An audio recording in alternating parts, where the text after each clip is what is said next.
My Bidara ni kalau akak tanya saya memang the best Kak. Memang betul. Untuk ladies, untuk protection semua. Saya Jaya, saya asal daripada Sunway. Dan pekerjaan saya ialah saya seorang Grab driver. Okay, actually My Bidara ni saya guna selama 10 tahun. Jadi saya first try dekat husband saya. Lepas tu seterusnya keluarga and saya start jual dekat kawan. Okay, saya guna minyak Bidara. Roll on minyak Bidara. Yang limau dingin ke dengan ataupun limau? Yang biasa. Yang biasa tu? Ya, biasa. Yang limau tu lah? Ya.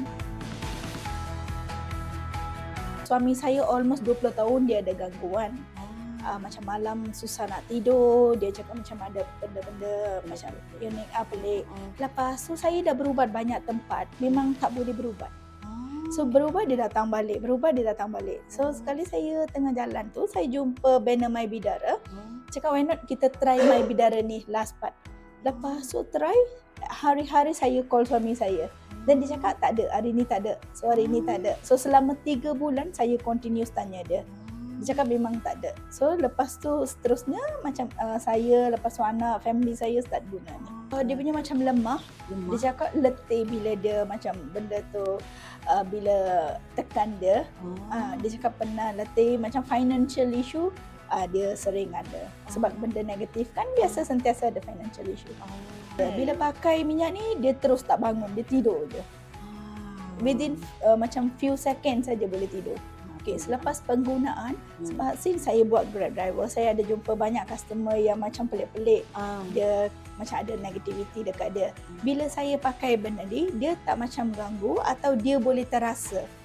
Sampai dia boleh terasa yang saya ada pakai My Bidara ni. Ciri-cirinya kesan dia cepat. Lagi satu, bau dia memang best. Segar bau dia. And then plus memang daun bidara tu untuk protection. Saya sarankan untuk semua ladies boleh simpan sebagai pendinding.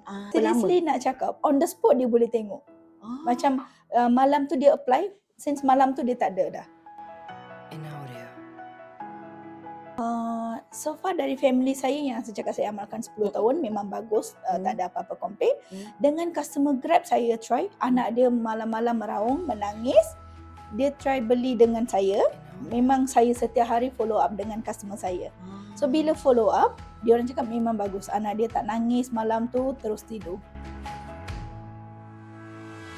Bagi kepada No comment. Kalau lebih, I bagi lebih. Nasib baik sampai 10 je letih. Okay, saya sarankan macam tak rugi cuba sebab harga pun tak mahal. So baik dia guna sebagai pendinding kalau dia nak elakkan daripada benda negativity.